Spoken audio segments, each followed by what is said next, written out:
todos esperamos con expectación qué va a pasar con MiCA y cómo va a ser el cierre de este año a nivel de regulación, que ha sido un punto de inflexión importante en favor de la industria de criptoactivos. La siguiente mesa, que precisamente cuenta con 5 profesionales de referencia en el desarrollo de la criptoindustria a nivel regulatorio, estará moderada por Javier Cuairán, senior lawyer de Ontier, y participarán también Joaquín Matinero, responsable de regulación de Roca Yullent, David García Ríos, Senior Legal Counsel de Chilis, Cristina Carrascosa, CEO de ATH21 y Alfredo Muñoz, of Counsel en Grant Thornton. Os pido a todos que vayáis subiendo y le doy la palabra a Javier para que descubráis con él cuáles son como las particularidades, desafíos y los riesgos de los criptoactivos que todavía están fuera de esa potencial regulación. Gracias. ¿Se me oye? Bueno, en primer lugar, muchísimas gracias por su asistencia en la que es este segundo panel, que es muy oportuno porque está de rabiosa actualidad. Hace escasamente 2 meses y medio tuvimos la primera punta de lanza normativa para esta tecnología, este sector que la venía demandando 15 años atrás, desde que el 2008 ese señor Satoshi, que conocen de sobra, ideara este white paper, ha consolidado un mercado que es innegable, que es pequeño pero cada vez es más maduro, y todos los sectores financieros en el tráfico económico venían demandando cierta legislación. ¿Por qué? Para tener una seguridad jurídica en la que invertir. Al final, todos los operadores jurídicos y económicos tenemos que tener claro qué es lo que nos puede pasar si nos adentramos en una nueva tecnología como es blockchain antes de invertir en ella, ¿no? Porque, por supuesto, tiene un innegable carácter económico por todas el amplio abanico de operaciones que permite. Y, por fin, como digo, hemos tenido la suerte de ser el primer territorio, Europa, por diferentes cuestiones quizás más casuales, pero ser pioneros, estar a la vanguardia legislativa de esta tecnología, ¿vale? Hace un año no podíamos decir esto, porque había territorios mucho más friendly con el ecosistema cripto, como Estados Unidos, Singapur, Suiza, que quizás ahí nos llevaban cierta ventaja. Hoy por hoy podemos decir, sin exagerar, que el territorio más apto y más óptimo para desarrollar este tipo de proyectos se encuentra aquí, en Europa, en los 27 Estados miembros. Y gracias a esta normativa, gracias precisamente, como decía, a la normativa, sobre todo proveniente de Europa, que ha permitido pues, esa seguridad jurídica que reclamaban todos los sectores. A ustedes les sonará más que de sobra el reglamento MiCA. Es la punta de lanza de todo esto, de esa certidumbre, ese reglamento que acaba con las prácticas, o que trata de acabar, mejor dicho, con las prácticas abusivas de mercado, dar cierta seguridad a todos los inversores y transparencia para invertir, y acompañado también en paralelo otra serie de reglamentos no menos importantes, como el TFR, que es una adopción en materia de blanqueo de la Travel Rule, que viene a refundar ya un reglamento que había en este sentido para las transferencias de fondos, en el que se pide una máxima transparencia de quién está detrás de todas estas transacciones, ¿no? Quizás por su carácter pseudoanónimo siempre las voces más críticas han desconfiado de esta tecnología, pero este reglamento viene a acabar con eso, además de otros reglamentos muy, muy importantes y que vamos a escuchar a partir de aquí, si no los hemos escuchado ya, casi que a diario, como es el reglamento EIDAS 2, relativo a la autocustodia de nuestra propia identidad, es vanguardista en este sentido, otros reglamentos como DORA para activar de resiliencia operativa, para acabar con todos esos hacks, con todos esos miedos que había después, sobre todo después de la pandemia, que proliferaron conductas que atentaban contra la seguridad de las empresas y, por supuesto, no nos podemos olvidar del pilot regime, ¿no? Y yo quisiera ya dar entrada a los 4 ponentes, que son voces de las más autorizadas en esta materia. Todos los conocemos, los que nos dedicamos al mundo legislativo relacionado con las tecnologías de registro distribuido, les tenemos muy en mente, son los gurús. Esta sesión, yo hubiera pagado por estar y tengo la enorme suerte de hoy presentarles a todos y cada uno de ellos. En primer lugar, tenemos a David García Ríos, ¿vale? Que como ya han sido presentados, únicamente como no vamos muy bien de tiempo, lo que me han dicho, voy a ir únicamente nombrándoles porque lo que realmente nos interesa es lo que van a decir, ¿vale? Acerca de toda esta materia. En siguiente lugar, Cristina Carrascosa, a la cual conocen también más que de sobra, una de las voces también más relevantes en la materia. A continuación, don Joaquín Matinero, que podrán también, quienes son usuarios de LinkedIn, todos les agradecemos esas prolíficas intervenciones y muy puntuales. Y, cómo no, don Alfredo Muñoz, que también, panelista de excepción, que huelga cualquier presentación al respecto, ¿no? Entonces, para ir directamente al grano, yo quería haceros una pregunta muy directa a todos y me gustaría saber la opinión de los cuatro sobre el impacto legislativo, el momento que estamos viviendo y el impacto legislativo que está teniendo toda esta legislación que nos ha venido, que nos coloca, digamos, en una posición de vanguardia con respecto al resto del mundo, que nos están mirando con lupa desde fuera. ¿Qué principales aspectos podríais destacar de esta normativa y en qué afecta y cómo al ecosistema cripto? Pues si queréis, empiezo por el final. Empiezo por David. Pues la verdad es que con la llegada de la normativa lo que estamos viendo es que, bueno, primero, además de una cantidad ingente de regulación secundaria, que es cuando se empieza a extender cuáles son las medidas, la EBA, la ESMA, empiezan a extender las medidas en las necesidades que las empresas deben tener, diferentes criptoactivos, diferentes servicios que se proveen, y el impacto principal que va a tener es, bueno, aumento de coste de compliance para las empresas. Las empresas que ya venían preasesoradas, bien asesoradas, habían empezado con esto años antes y tienen una base sólida sobre la que empezar a trabajar. Y también lo que se viene es muchas carreras de última hora, porque parece que MiCA, bueno, aparte de que es un texto bastante largo, bastante técnico, también es muy bienvenido porque es un texto bastante extenso, de una calidad legislativa que parece que se está olvidando, por lo menos en la intención que tiene. Y veremos carreras, porque va a ser difícil que muchas empresas que ya saben lo que viene se preparen y estén listas para cumplir con los requisitos normativos que se ponen de capital, de capacidad técnica y demás. Cristina, ¿cuál de estos elementos normativos destacarías y cuál entiendes que es el impacto, el avance que supone para el ecosistema? Yo diría que dos, que van por caminos distintos. MiCA obviamente creo que es el que tiene más carga de compliance porque se trata de profesionalizar un sector que hasta ahora, por estar en esa zona gris, en algunas zonas grises, podíamos pensar que no tenía que hacerse un nivel de compliance muy alto, pero es que MiCA, el nivel de compliance que introduce es muy alto. O sea, es mucha burocracia, es mucho cambio, requisitos de capital. Entonces yo creo que esa carrera, creo que además habrá algunos corredores que se queden por el camino. Y la segunda es todo lo que tiene que ver con instrumentos financieros, nuevas figuras en los mercados financieros, nuevas autorizaciones aprobadas especialmente para la tecnología blockchain y los activos tokenizados, que eso creo que posiblemente requiera un nivel de compliance menor, pero porque asumo que los players que entren en ese punto ya vendrán de mercados financieros o tendrán una experiencia en mercados financieros.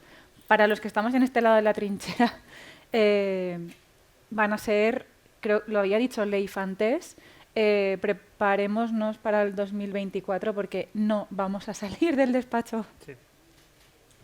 Joaquín, ¿cuáles son, a tu entender, los principales aspectos del reglamento MiCA que tanta irrupción está creando en los operadores jurídicos? Para mí la parte clave, Cristina lo ha puntualizado muy bien, es un cambio de paradigma de donde veníamos a donde estamos. Pasamos de recomendaciones o cumplimientos a nivel más de blanqueo de capitales o cuestiones fiscales a ya una regulación total, como una regulación financiera pura y dura, donde veremos los proveedores de servicio hasta la fecha que tendrán que adaptarse, que tienen que hacer un cambio de mentalidad, tienen que cumplir ciertos requisitos, y después la cuestión que no es baladí, ¿no? El tema de las stablecoins, que ya se está hablando hoy en día por el tema de la stablecoin de PayPal y demás, van a tener mucho juego, y ahí es donde las entidades bancarias van a decidir si entrar o no entrar y cómo va a cambiar el negocio financiero. Para mí es donde están los puntos claves, aparte ya de cuestiones más al detalle del mundo cripto. Don Alfredo, Un minuto. ¿Cómo ves la receptividad de las entidades bancarias tradicionales para acoplarse a todo lo que les viene en el mundo cripto? A ver, he visto que ya se han metido conmigo sin que yo dijera nada, absolutamente nada.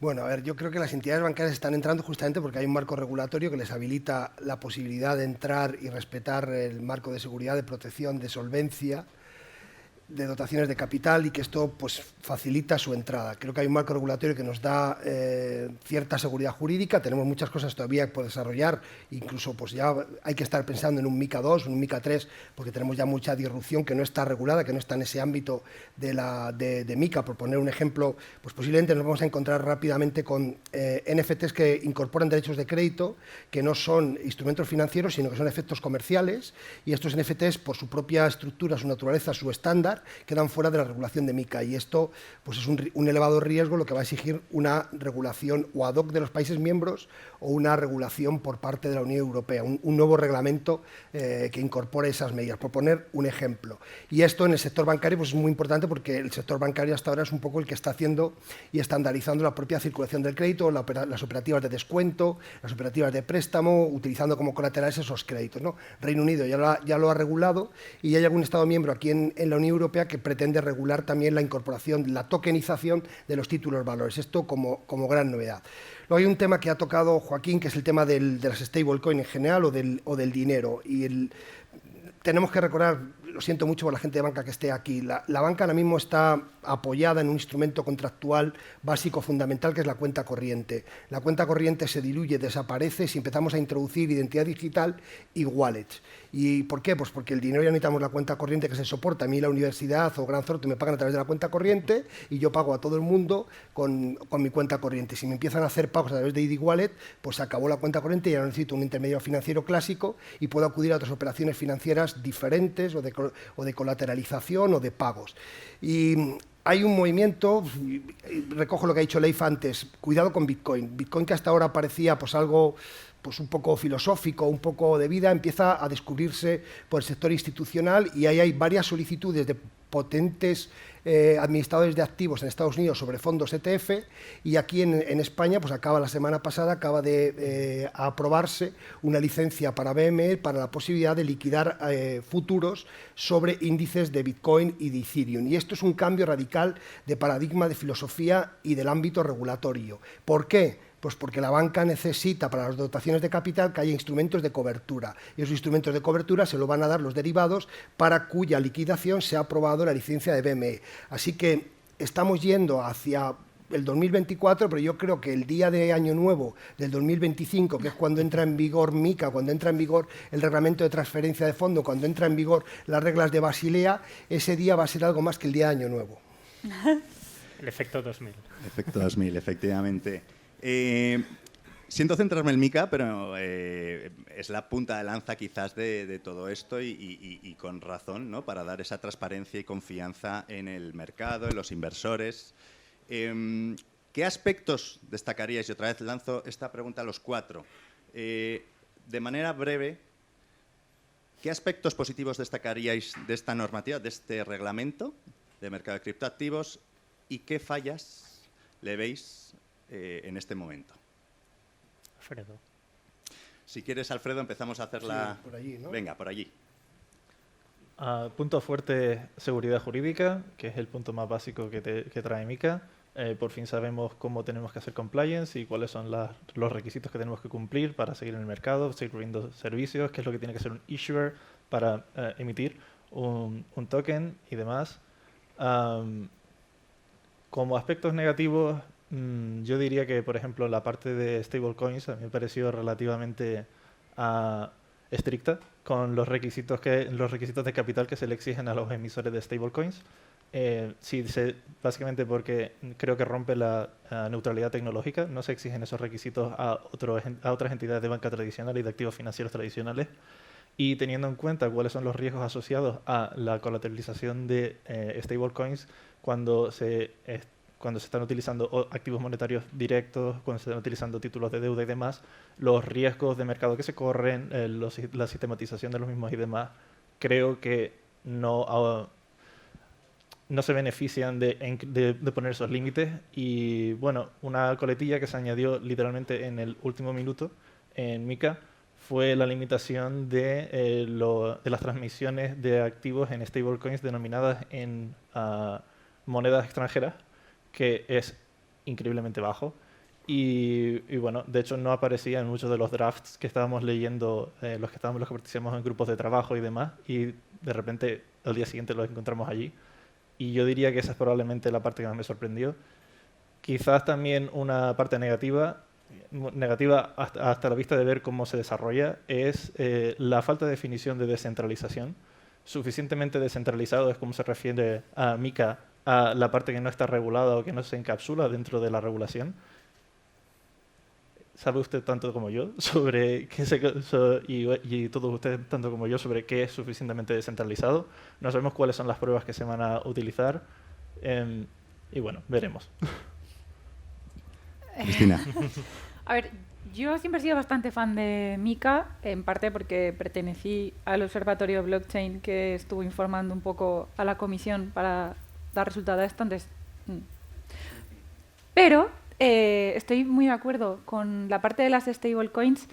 Yo creo que aquí también tenemos que ser un poco racionales y darnos cuenta de que lo que empezó siendo un activo en el que no creía nadie y en el que las instituciones decían literalmente esto no sirve para nada, se ha convertido poco a poco en algo que la gente empieza a buscar, empieza a comprar, empieza a invertir. Entonces, no diría que lo sienten como una amenaza, pero sí que el mercado de los criptoactivos les produce al regulador la suficiente inquietud como para, efectivamente, yo estoy súper de acuerdo contigo, romper la neutralidad tecnológica y considerar a estos emisores de stablecoins. Además, se repite mucho la frase de en aras de la salvaguarda de la estabilidad financiera, ¿podrá el Banco Central Europeo sacar del mercado a un emisor de stablecoins? O sea, es muy dura esa parte.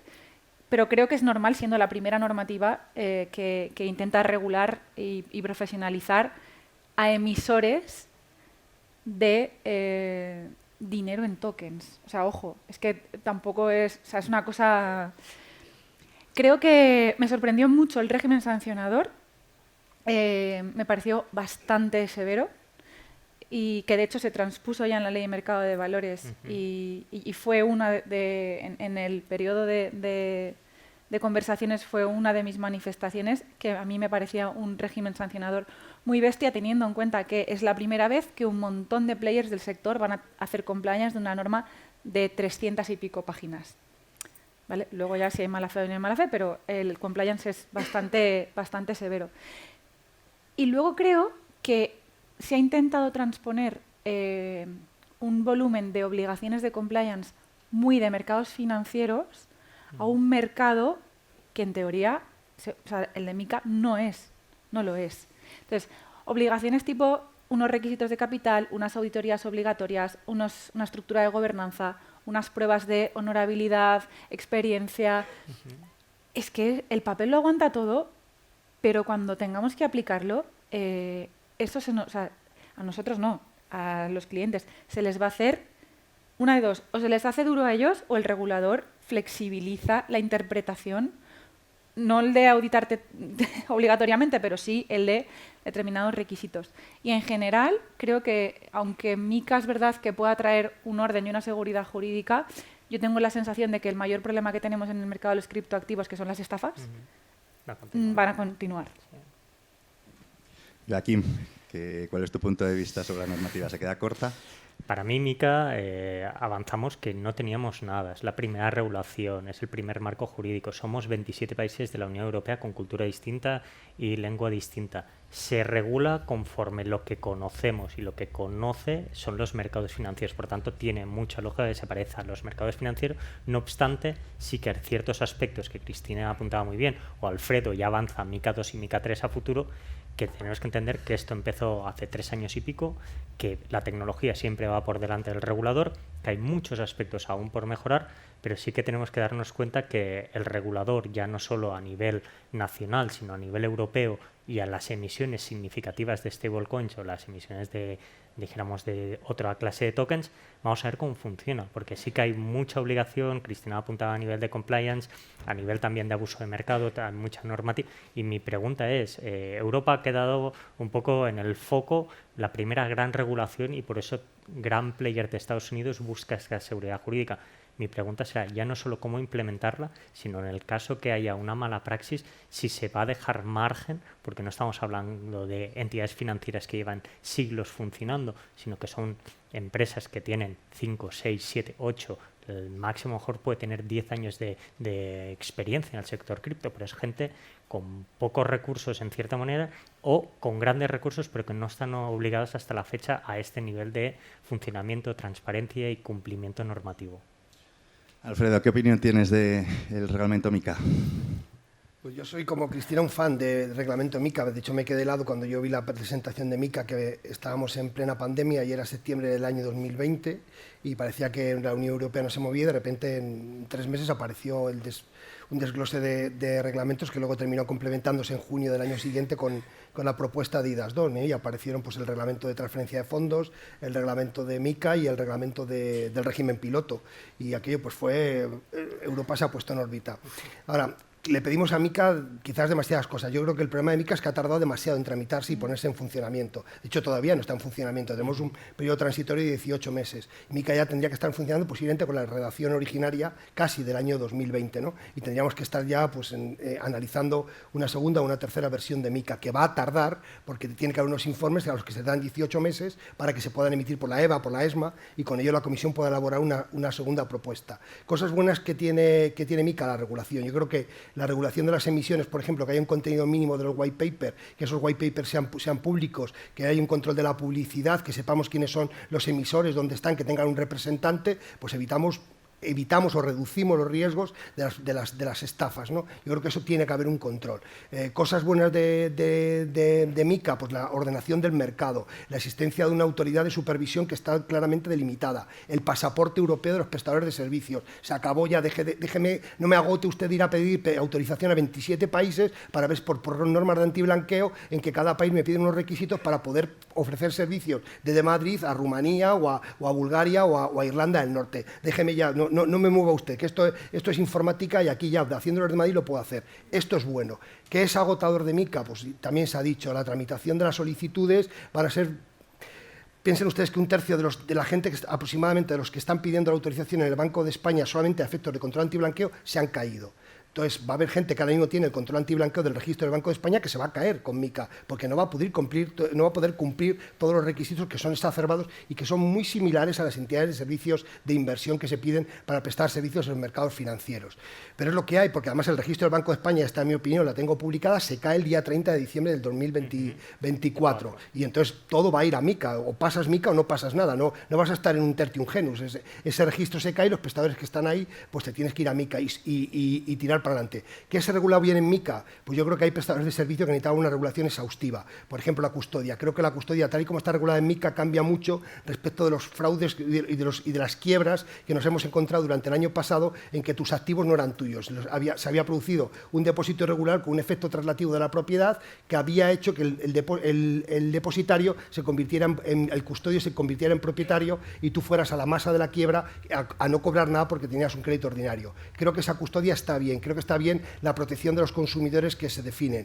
Creo que es exacerbada y creo que es antinatura y creo que va a provocar problemas en la innovación y nos va a hacer poco competitivos en un tema que ya también se ha tocado, que es la regulación de las stablecoin, porque hemos restringido enormemente al número de operaciones y de volumen de de dinero que se puede mover a través de stablecoin. No hablo de e-money tokens, ¿vale? E-money tokens en euro, porque como lo haga en dólares, tienes exactamente las mismas restricciones. Entonces te está obligando a que las stablecoins se vayan fuera de la Unión Europea. Y las stablecoins son el dinero del futuro, al menos el dinero privado. Es la gran base que nos va a dar la tokenización del dinero. Entonces creo que eso es muy contraproducente.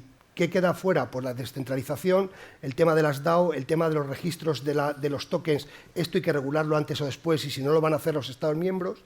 Y entonces vamos a entrar en una competición entre 27 Estados miembros en a ver quién, en una race to the bottom, no en una race to the top, sino una race to the bottom, a ver quién es más flexible en las tokenizaciones. Y luego el tema de los NFTs, que a mí me preocupa, y he puesto el ejemplo de la tokenización de los títulos valores, porque esto ya se está dando y se va a dar mucho más, y lo vamos a dejar fuera de las plataformas. Se va a regular vía antiblanqueo con el paquete de antiblanqueo que se está ahora mismo tramitando en el Parlamento Europeo, pero no es suficiente. Necesitamos delimitar los derechos, en la protección del adquirente de buena fe. Todo esto tiene que estar regulado y no está en MiCA, por hablar de algunas cuestiones.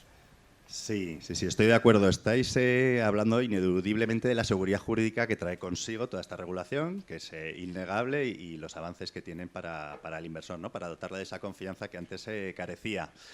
En vuestra opinión, ¿pueden todos, ineludiblemente lo tengo que poner en colación y acordarnos del caso pues, de FTX, todos lo conocemos, un exchange, pues el tercero del mundo en volumen de trading?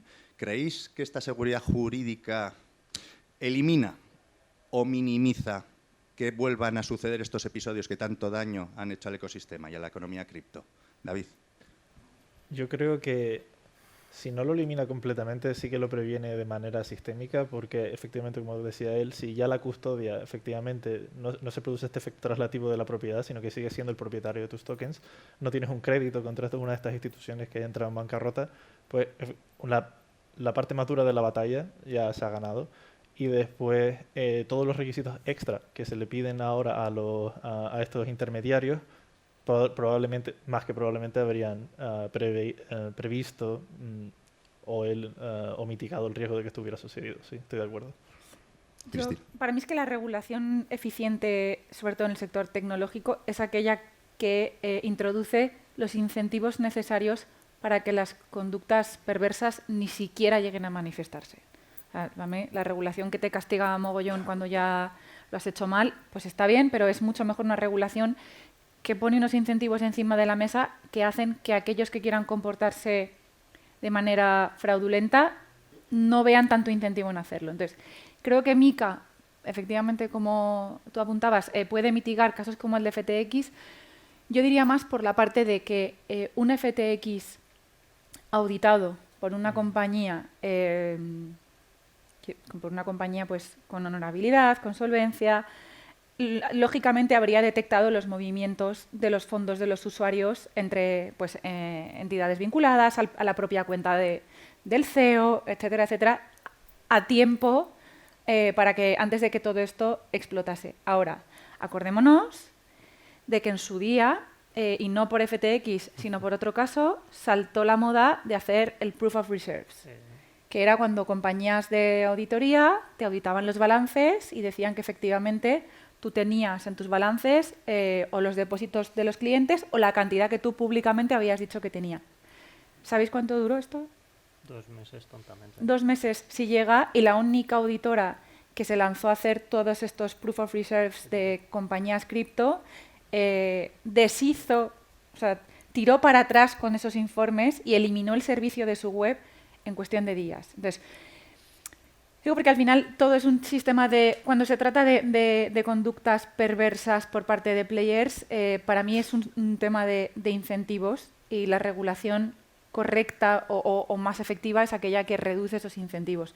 Por eso digo que para mí las auditorías y esa obligación de transparencia sí debería reducir al menos casos como el de FTX. Joaquín. A nivel de volumen es totalmente cierto que ya no solo auditoría, sino la supervisión del regulador, el hecho de cumplir con el tema de seguros para en supuestos de errores tecnológicos o de mala praxis van a delimitar. Sí que es verdad que ojalá desaparecieran de la nada, pero sabemos que esto sucede en el mundo tradicional y en empresas con muchísima solvencia. No hace falta más que recordar en el 2000 el caso de Enron. por lo que ahí vamos a ir encontrando. Sí que es cierto que la auditoría, la información periódica, la correlación con el supervisor, a partir de ciertos volúmenes que ya se considere que se tiene que informar, se tiene que catalogar cuando hay una posición extremadamente de algún activo que puede estar en riesgo su liquidez o su iliquidez. Todo esto va a ir beneficiándose a la misma. Creo que no hay una solución perfecta, creo que es una muy buena entrada. Seguramente muchos de estos proveedores, y el caso de FTX, a lo mejor en Europa no estaría operando por no cumplir ciertas normativas de blanqueo y por tanto no hubiera obtenido la licencia de buenas a primeras, pero vamos a ir viendo cómo nos tendremos que ir adaptando para el cumplimiento. No obstante, somos totalmente claros que quien echa la ley echa la trampa y van a ir otras opciones que intentaremos delimitar lo máximo posible. Alfredo. Le voy a dar otro enfoque, no porque discrepe de ello, sino por no decir lo mismo. A ver, la regulación determina unas obligaciones, pero también determina unas posiciones jurídicas protegidas y tuteladas frente a las arbitrariedades de los poderes públicos. Y en estos momentos estoy enormemente contento de tener a la CNMV que tenemos en España. Creo que es uno de los organismos que más acepta la innovación dentro de la Unión Europea y tenemos relaciones con otros organismos. Y digo que la CNMV española era inimaginable hace unos años. Creo que en este ámbito está muy bien, pero ¿quién me dice a mí que dentro de 3 o 4 años no tenemos una CNMV que decide tomar decisiones absolutamente arbitrarias en las que te empieza a decir que tu criptoactivo no es un utility, sino que es un security? Entonces, la regulación me habilita cuál es el marco de actuación que puede realizar la administración pública, hasta dónde puede llegar, cuáles son sus potestades, y yo puedo defenderme y utilizar mecanismos de protección de tutela en un Estado de Derecho frente a esas posibles arbitrariedades acudiendo a los tribunales. Lo digo porque en Estados Unidos, por ejemplo, la SEC está generando un pánico atroz, y está habiendo inversores que están saliendo espantados de Estados Unidos cuando ha sido siempre el Estado que mayor innovación y grado de flexibilidad ha tenido con los operadores. ¿Por qué? Pues porque ahora mismo hay un presidente de la SEC que ha decidido que todo es utility, que si tú te dedicas a vender jamones y pides a alguien que te preste dinero para vender jamones, pues puede haber un utility ahí, puede haber un security ahí, habrá que analizarlo. Entonces nosotros aquí tenemos los securities tasados, y ahora con la regulación de MiCA ya tenemos una regulación sobre los prestadores de servicios. A quien presta custodia sobre algo que no es security y que no está en el anexo del reglamento de la Unión Europea del año 2014, pues está prestando sobre criptoactivos y no te sometes a la regulación de MiFID, no te sometes al régimen piloto, no estás bajo la supervisión de la CNMV en el marco de los instrumentos financieros. Ya tienes cuál es tu marco normativo, y esa seguridad jurídica que a veces solamente son frases y que son expresiones de los juristas, queremos seguridad jurídica, aquí se concreta, porque tenemos delimitados los ámbitos de actuación, y en el marco de los no security ya tenemos un marco de actuación y un marco de competencias. ¿Quién me supervisa? ¿Cuáles son sus actuaciones y cuáles son mis derechos? ¿Cómo puedo ejercitarles? ¿Mi custodia es de security o no lo es? Y si no lo es, estoy en un ámbito. Entonces, este ámbito pues obviamente va a proteger mejor de lo que teníamos antes, que era la nada. Primero, que te pudieran llevar a que tu instrumento eras un security y te dijeran que tu emisión era absolutamente prohibida, que eras un delincuente, te lo colocaban en una lista negra. A todos estos operadores que ahora mismo, con el registro del Banco de España, están en una lista gris, en el que no están regulados y tú no sabes lo que eres, y alguien que ignore cómo funcionan esas listas puede decir, tú no eres regulado, tú a ver qué servicios prestas, a que estés en una lista de prestadores licenciados, autorizados, porque ahora solo eres un prestador de servicios registrado. Eso no quiere decir que haya supervisión. Por tanto, el salto cualitativo para el sector profesional es enorme, pero eso va a exigir conductas adecuadas y va a exigir determinados requisitos: la honorabilidad de los miembros de los órganos de dirección, la formación de tu personal. Hay gente ahora mismo prestando servicios de advisor que es muy discutible que entienda la diferencia entre Bitcoin y Ethereum, pero prestan servicios de advisor en inversiones. Esto va a haber que superar unas pruebas y una formación, y va a haber que acreditarla, como a cualquiera que preste servicio de advisor se le exige. Y entonces creo que con toda su desmesura, pues creo que mejoramos considerablemente, y puede ser, creo que vamos a atenuar considerablemente muchos de los efectos negativos que el ecosistema ha podido producir en el mercado. Muchos de la pérdida de reputación que el ecosistema ha provocado por algunos escándalos que eran inaceptables. Creo que eso sí que va a atenuarse considerablemente. Pero va a haber estafadores, lo ha dicho Kim, lo ha dicho Cristina, va a haber estafadores en todas partes. Pero si tenemos estafas en los mercados de valores, que están absolutamente regulados, si tenemos estafas en el mercado bancario, si los bancos llevan perdiendo sentencias por las cláusulas suelo una década, es una estafa, ¿no? Pero les llevan diciendo que han tenido una organización de medios para efectuar un daño sobre sus clientes. Entonces, oiga, esto ha ocurrido en sectores hiperregulados, ¿cómo no va a ocurrir también aquí? Pero eso no quiere decir que vayamos a obtener un FTX. El FTX es muy difícil que se hubiese producido en Europa, mínimamente, pero ahora mismo con la custodia fiduciaria hacia donde caminamos es mucho más complicado. Aunque puede haber una estafa y puede haber un engaño porque la tecnología permite habilitar soluciones a problemas que ahora mismo no son planteables, pero que se pueden plantear y te buscan una solución. Y la solución es cómo esconder tus activos, por ejemplo. Pero, hombre, la supervisión y la custodia fiduciaria mejoran considerablemente la situación. Es que la custodia de ahora no es la custodia bancaria tradicional. La custodia bancaria es la de los depósitos bancarios, tienes un fondo de garantía y esto es diferente. La custodia es de tus activos. Tú tienes que ser titular de tus activos y si tú los prestas o te vas a staking, tienes que saber que estás realizando una operación diferente de la custodia. Y eso, por ejemplo, está en los contratos y obliga a los contratos y obliga a la supervisión. Por tanto, la supervisión tiene que controlar, con toda la necesidad de recursos que va a implicar esto para la CNMV, que los contratos están bien hechos, que al cliente se le informa de qué está haciendo. Está haciendo custodia, está haciendo staking, estás prestando y todo eso delimita unas posiciones diferentes. Muchas gracias, Alfredo. Otro de los reglamentos que está provocando muchísimas, bueno, está haciendo correr muchos ríos de tinta es el reglamento IDAS 2. Y sí que me gustaría conocer vuestra opinión en materia pues de identidad. ¿Qué supone este cambio de paradigma? ¿Cómo va a afectar al ecosistema cripto? Y si es tan disruptivo como dicen. David.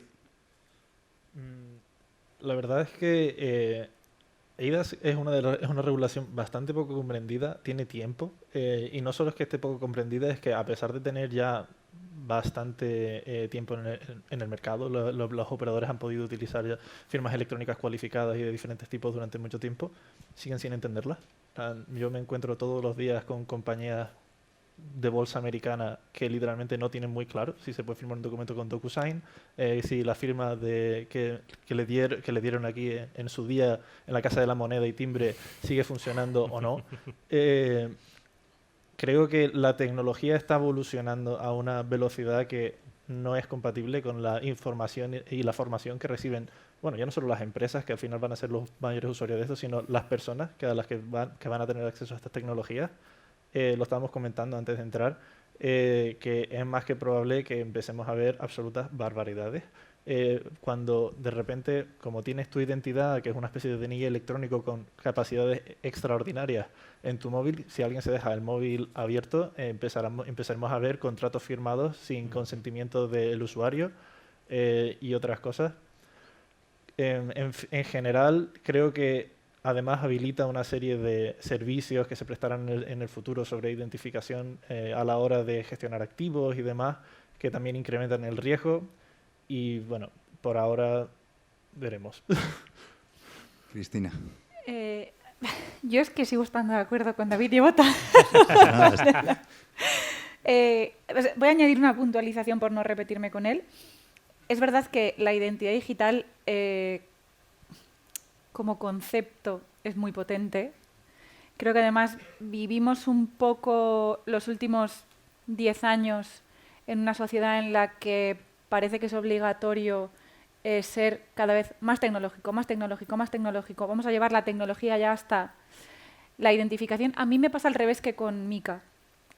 Con esta regulación la sensación que tengo es de que hay una gran parte de la población que no sé si va a ser capaz de adaptarse, pero desde el punto de vista incluso de formación y de información.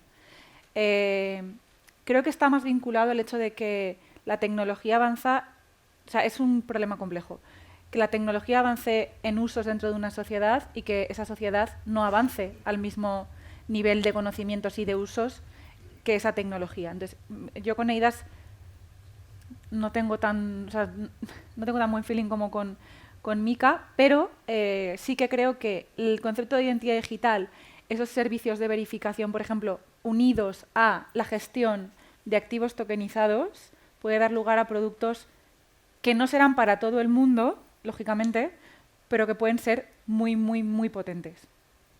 Joaquín. Complementando lo que apuntaban, creo que es realmente innovadora, realmente sorprendente el punto que hemos llegado a EIDAS 2 sobre el papel. pero en cambio a nivel de ciertos países, o como dicen en Europa, la parte sur, a partir de los Dolomitas y de los Pirineos, que esta identificación digital muy esperada no está implementada en nuestro día a día, y ya no hablando con la administración, que mucha gente continúa haciendo el trámite tradicional. Por otro lado, Alfredo ya lo apuntaba, el hecho de tener una identidad digital que puede estar vinculada en nuestro wallet, con nuestros tokens y distintas clases de activos, es un gran potenciador para quien lo sepa utilizar, pero para quien no, tienes un riesgo de perder, o hacíamos la broma antes, la cuestión del DNI, que ayer se anunciaba que va a estar en nuestros teléfonos móviles en un formato tipo WeChat, que ya lleva años en China, puede provocar matrimonios express estando en un chiringuito de la playa. Así que vamos a ver situaciones realmente sorprendentes, casi de ciencia ficción, pero es que la ciencia ficción se supera con la realidad. Por lo que creo que EIDAS 2, Cristina la apunta, no sé bien cómo llegaríamos al detalle. Seguramente las grandes empresas, grandes corporaciones van a crear productos con esta utilización, pero sobre todo la formación. Alfredo lo ha dicho antes, si hay asesores de inversión que no distinguen entre Bitcoin y Ether, ¿cómo vamos a decir al señor Pablo, que ya le cuesta utilizar el DNI electrónico y que ha perdido la contraseña y que la ha pedido 8 veces, que tenga esta identidad digital avanzada para hacer ciertos trámites? Y siempre recordando que mientras haya la opción de hacerlo por otra vía tradicional, la gente, y lo que apuntaban antes de la Fábrica Nacional de Moneda y Timbre, la gente obvia o intenta evitar obtener el número si puedo hacerlo mediante un gestor o un tercero. Alfredo, quizás es un... A ver, tengo un amigo que lleva los números del PIN del cajero apuntados en la tarjeta. Entonces, tampoco podemos pedir que todo el mundo tenga la misma formación, la misma preparación, ni se le va a dar la misma utilidad. Hay gente que tiene problemas, lo sabemos todos. Tenemos una parte de la España vaciada y gente que tiene problemas para acceder a un cajero y que necesita ayuda permanentemente para los servicios bancarios, y esto es inevitable, ¿no? El EIDAS 2 para mí es uno de los reglamentos, el reglamento en esta materia en el que más incógnitas tengo de cuál va a ser los efectos que puede provocar sobre el ecosistema, sobre la ciudadanía en general. Por eso el reglamento de EIDAS 2 lo que dice a los estados es pongan a disposición de sus ciudadanos la identidad digital con mayor o menor autosoberanía y autogestionada y los atributos, pero que sea algo disponible, algo facultativo. Ustedes no pueden obligar a sus ciudadanos a que todo el mundo se maneje con esta identidad digital. Y luego, súmense todos los entes privados que deseen utilizar identidad digital. Yo creo que para que el ecosistema de activos digitales funcione, necesita dos patas: el dinero tokenizado, y esto ya lo tenemos, y vamos a toda leche porque vamos a ir con 4 fórmulas: el euro digital en su momento, cuando llegue, las stablecoin y money tokens y los depósitos tokenizados. Lo de JP Morgan de la semana pasada, pues es que está claro que vamos a una tokenización de los depósitos para el que la quiera. Hay gente que no puede ir al cajero, ¿cómo va todo el mundo a tokenizar? Pero para las empresas, por ejemplo, para los pagos internacionales, el comercio internacional es un progreso enorme, porque te va a permitir hacer operaciones atómicas, pago contra pago, pago contra entregas, absolutamente automatizadas y eliminando los riesgos financieros, ¿no? Y, por ejemplo, por las cartas de crédito tienen poco futuro. Yo le veo poco futuro a los créditos documentarios a corto plazo, ¿no? Si todo esto entra. Entonces, EIDAS 2 tiene 2 elementos, y esto es fundamental. Uno, el tema de la identidad digital, y esto pues iremos viendo. Habrá países que efectivamente van a ir mucho más avanzados que España, pero eso no quiere decir que en España no queramos. Yo creo que hay muchos empresarios que ya quieren su identidad digital y que le van a facilitar a sus clientes esa identidad digital, porque les va a permitir también unos servicios de lealtad, ¿no? Y el utility tiene mucho más sentido con la identidad digital. La entrada de los institucionales se va a producir más con la identidad digital. Y luego hay otra parte del reglamento de EIDAS 2 que estuvo en el principio, se quitó y que ha vuelto a aflorar con los trílogos. Los trílogos son las reuniones finales que aprueban el texto entre la Comisión, el Parlamento y el Consejo Europeo. Perdón. Entonces, de estos trílogos ha salido un texto que todavía no hemos visto, pero hay una noticia que se dio en junio de que ya estaban aprobados y recuperaban esto que les digo, que es el reconocimiento de los DLTs como un instrumento de prueba privilegiado cuando se cumplen determinados requisitos de servicios de confianza cualificados. Y esto dota al DLT en determinadas circunstancias de un valor añadido enorme. No solamente es el reconocimiento oficial, es el reconocimiento de un medio probatorio similar en algunos casos al de una escritura pública o de un título ejecutivo. Y esto, por ejemplo, nuestro ordenamiento ya lo ha hecho con los títulos, con los certificados de los DLTs en los mercados de valores, pero es que ahora encima se le va a dotar bajo determinadas condiciones condiciones de ese carácter de prueba privilegiada. Y esto significa que vamos a convertir cuando menos a la tecnología blockchain en un gran almacén de datos para certificar su contenido. La trazabilidad, cuando salga EIDAS 2 al margen de la identidad, tiene una gran justificación en ese reconocimiento jurídico que se produce de los DLTs. Pero, Alfredo, ¿eso es bueno o malo? Yo creo- Aquí ya hemos visto No, empresas que se dedican a hacer la trazabilidad en trazabilidad. blockchain y a descubrir quién hay detrás de no sé qué, y a revelar tu identidad cuando no quieres. Pero pensar que eso es lo mismo que se puede hacer, pero sin DLT. Pero a ese DLT, bajo determinadas condiciones, porque tienes que ser servicio de confianza. No todo el mundo va a obtener, no todas las blockchain van a obtener esa condición de servicio de confianza. Pero cuando tú la tengas, por ejemplo, en un registro de la propiedad, que tokenicemos registros de la propiedad y que a eso se le dé un valor equivalente al de una escritura, que los notarios, por ejemplo, puedan recoger en un sistema común todas las escrituras, toda la documentación oficial o las actas de una sociedad, que puedan recoger las actas que sean los hashes de los vídeos a los que tú te remites, que recogen el acta y se recojan en un DLT que haga prueba privilegiada. No va a ser para cualquier blockchain. Entonces, creo que es bastante bueno porque tienes que cumplir los condicionantes de ser servicio de confianza cualificado. Muchísimas gracias, Alfredo. Como veo que vamos mal de tiempo, No, pero fatal. lo cual Fatal. era de prever, para eso somos abogados, sí que me gustaría, y perdonad por la encerrona, que en una última pregunta, en una sola frase, si tuvierais que pedir una carta a los Reyes Magos, visto el estado actual de la normativa, ¿qué es lo que vosotros desearíais que fuera el siguiente paso? David.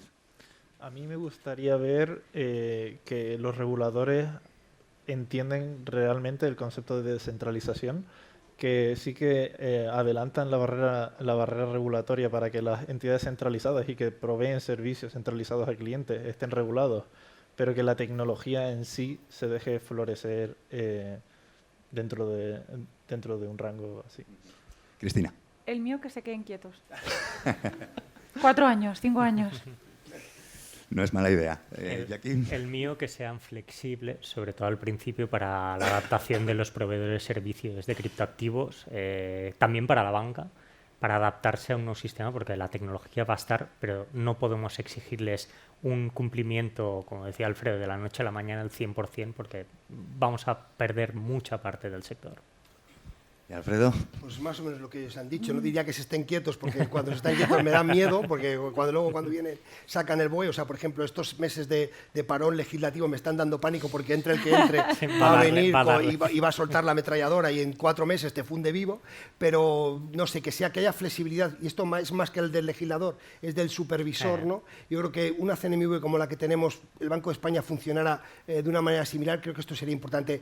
La EBA y la ESMA tienen mucho que hacer en todo esto y deben tener cierta flexibilidad. Creo que este es un sistema muy complejo, un ecosistema con necesita muchos conocimientos y necesitamos que haya mucha adaptación normativa contando con el sector. Hay que hablar con quien está ahí y que te cuente sus problemas. Que tú decides que no lo vas a solucionar, de acuerdo, pero tienes que escucharlos y tienes que tratar de adaptar la norma al problema y solventarlo. Como un matrimonio. Depende del matrimonio. Sí, depende de cuál, ¿eh? Hay para todos los gustos, Sí, sí, sí. verdad.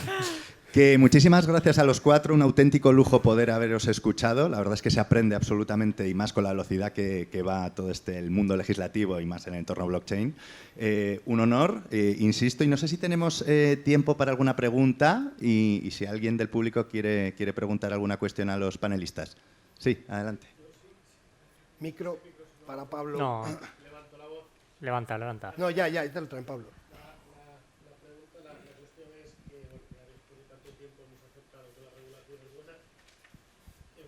La regulación tiene sus bondades, tiene sus necesidades, pero como me gustaría que vosotros, que sabéis de tecnología, si nos pudieseis identificar el coste de oportunidad que se nos presenta con MiCA, qué nos estamos perdiendo o qué no estamos pudiendo aprovechar de esta tecnología. ¿Quién quiere? Yo igual es que no me puedo ir de aquí sin hacer mi comentario Por favor. cyberpunk, que es lógicamente, o sea, a mí como usuaria, no como abogado, pero como usuaria, creo que vamos a perder la capacidad de, pero con EIDAS también, de ser ciudadanos anónimos o pseudo anónimos. O sea, pero es un juego de suma cero, entonces es lo que hay. Yo viví, bueno, casi todos los que estamos aquí vivimos cripto, bueno, Bitcoin y luego cripto nacer y cómo se podían hacer las transacciones. Muchos hemos hecho transacciones. Lo que hemos perdido también. No estaría aquí con traje y corbata, estaría con bermuda y camiseta. Y creo que vamos a perder parte de la informalidad que teníamos. Y sobre todo, a ver, al final yo creo que esto es totalmente lógico. Cuanta más regulación, más lenta va la innovación. Yo creo, si me permites, creo que hemos perdido la oportunidad de coger la descentralización y de ser un polo de atracción de esa descentralización. La descentralización va a seguir siendo, y de hecho MiCA lo reconoce, porque no regula a aquellos que no oferten aquí, pero no impide que tú vayas a su página web y suscribas sus servicios o sus activos. Y MiCA tiene que reconocer que lo reconoce expresamente, no recuerdo si es el 56, en que va a haber prestadores de servicios descentralizados que van a seguir prestando servicios con la única peculiaridad de que no pueden ofertarlos aquí. Por tanto, eres tú el que te vas fuera a demandarlos. Y eso implica que va a haber mucha innovación fuera, que te reduce la competencia de tus propios prestadores de servicios. Por mi parte, simplemente puntualizar lo que comentaban, que el hecho de la descentralización de productos que ya están existiendo y que tienen una aplicación en zonas o en países no desarrollados va a volverse a frenar porque se vuelve a categorizar o a regular con lo que se entiende, ¿no? Tanto si los egipcios estaban tan evolucionados, desaparecieron y la Edad Media duró tanto, qué pérdida, ¿no? Todos estos años, pues aquí es el freno que nos va a costar la descentralización, que parecía un cambio de paradigma y de sociedad. Haber obviado las DAOs me parece algo muy serio. Era clave. Hasta el Barça le hubiera ido bien. Y a mí, nos vemos en MiCA 2 entonces. Al Barça siempre le va bien. Siempre. Sí, creo que hay alguna otra pregunta por el fondo. Adelante, por favor.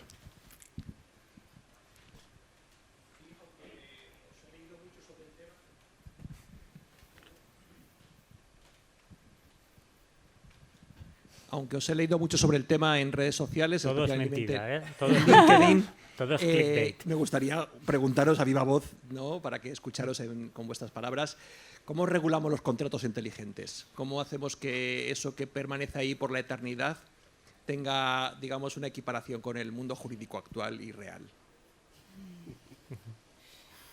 ¿Por qué me miráis? Porque tú le das mucha caña. A ver, yo llevo pidiendo la regulación de los smart contracts básica, ¿no? Porque tenemos que tener, las smart contracts están en todas partes. O sea, hay algo que no esté en los smart contracts, en todos los proyectos hay smart contracts, es el fundamento de todo esto. Entonces necesitamos una regulación que trate de adaptar el ordenamiento a los smart contracts, porque si no nos vamos a encontrar, por ejemplo, pues con normas un poco incomprensibles como la de la Data Act, que te permite la posibilidad de suspender un contrato, de privarle de efecto de retrotraer los smart contracts. Pero si no tenemos una regulación básica de los smart contracts, que es cuando se produce, quién es el responsable de un error, por ejemplo, en la codificación del smart contract, ¿no? ¿Cuáles son los efectos de que un smart contract esté mal? ¿Qué relación tiene esto con los consumidores, con las condiciones generales de la contratación? Entonces yo creo que necesitamos una regulación a nivel europeo, pero parece que no va a ser. Entonces yo se lo estoy pidiendo a nuestro legislador, que al menos tengamos una adaptación. Si ahora tenemos, por ejemplo, la posibilidad de modificar el Código Civil, porque hay una propuesta de la Comisión de Codificación en ese sentido, que adaptemos y no solamente hablemos, es que seguimos hablando de innovación, llamándolo innovación al comercio electrónico. Sí. Oiga, es que esto ya no es innovación, que esto ya pasó hace 2 décadas, pero ahora vamos a otra innovación. Entonces vamos a tratar de regularlo y de adaptar nuestra normativa a esos smart contracts, porque el smart contract no necesariamente es un contrato, puede ser cualquier tipo de ejecución, incluso un acto administrativo o negocios unilaterales mortis causa, que tú fijas cómo repartir tu herencia. Entonces necesitamos una base de esa regulación para reconocerle, darle efectos y, por ejemplo, atribuir responsabilidades. ¿Qué ocurre cuando alguien se equivoca? O la figura de los oráculos. La figura de los oráculos no puede estar sin regular. Los smart contracts tiran de los datos que le facilitan los oráculos. Los oráculos deben ser descentralizados o centralizados. Si es centralizado, ¿qué responsabilidad tienes? O sea, que es que hay tantas cuestiones que se están obviando cuando estamos regulando los mercados de algo que parte de los smart contracts. Los mercados financieros estamos estableciendo cómo van a funcionar las infraestructuras del mercado, todo con smart contracts por todas partes, pero no sabemos cuál es la función, o sea, y cómo regular esos smart contracts. Pues yo esta vez voy a disentir. Adelante, por favor. Desiente. Yo a los contratos inteligentes no los regularía. Creo que la regulación tiene que enfocarse en el front-end. intentar regular el backend sería como... Y esto lo estamos viendo en Estados Unidos y yo he sido muy crítica con lo que está pasando allí y en parte en Europa, que está colaborando con Estados Unidos. Intentar regular ese backend, y entiendo lo que dice Alfredo de las necesidades de poder atribuir responsabilidades cuando algo falla, pero ojo, que aquí creo que al final entraríamos en una regulación de algo que debe ser libre y neutral, que es el uso de la tecnología. O sea, nosotros, por ejemplo, en el sandbox te das cuenta muy rápido de que es muy sencillo cumplir con la norma sin que te tenga que decir el regulador cómo hacerlo. O sea, tú tienes que cumplir con esto y con esto. La tecnología que elijas, o por ejemplo a nivel de prevención de blanqueo, si ahora mismo la norma te dice que tú no puedes permitir transacciones con criptoactivos totalmente privados, tú sabes cómo tienes que hacer eso dentro de tus sistemas y cómo tienes que programar tus infraestructuras para cumplir con esa norma. Entrar tan hasta la cocina, yo que soy más friki de la tecnología que abogado, me da bastante pánico, porque esto es lo que creo que está pasando con Tornado Cash, donde se está intentando buscar las vueltas a unos desarrolladores que parcialmente han contribuido a un programa que parece que ha habilitado un blanqueo de capitales y para mí esa regulación excede, y esto ya es más a nivel más social, creo que excede ya de lo que es un Estado liberal. O sea, yo creo que ya entrar hasta ahí, a mí, yo no lo regularía. Creo que es suficiente con decirte qué tienes que cumplir y tú tienes que saber cómo hacerlo. Me pide la palabra don Alfredo Muñoz. ¡Hombre! Un minuto, menos. Tengo que disentir de quien te siente de mí, o sea, necesariamente. Voy a cronometrar, Voy a cronometrar, vamos a jugar. Con todo el respeto, y creo que se pueden discutir algunas cuestiones. Justo. Pero todo está regulado. En derecho todo está regulado. Y entonces a los smart contracts estamos aplicando normas que ya existen. Hemos resuelto hace poco, se ha resuelto en España un contrato de préstamo en Bitcoin y las prestaciones se han fijado en su restitución por una legislación que es el Código Civil del siglo XIX, en concreto de 1889. Estamos resolviendo qué se hace un contrato de Bitcoin con una norma de 1889. Esto es lo que, porque siempre el juez está obligado a resolver el asunto. Es su obligación. Entonces, lo que yo digo es que tenemos que regular, porque si no vamos a aplicar normas que no están pensadas para esta tecnología. No pido una regulación intervencionista, digo una regulación que nos permita adaptar a las especialidades de los smart contracts la regulación existente. ¿Dónde tenemos que aplicar un régimen de responsabilidad o dónde lo dejamos como está? Pero hay que examinar cómo debemos mejorar para que la innovación se vea menos interrumpida, sea más disruptivo. Y eso tenemos que facilitar que la legislación facilite, sea aplicable, porque si no vamos a encontrarnos con normas del siglo XIX que no están pensadas nada más que para el contrato escrito puro y duro. Pues si os parece, aquí lo dejamos. Muchísimas gracias de nuevo a los ponentes y ustedes se han hecho merecedores de un merecidísimo break. Así que muchas gracias.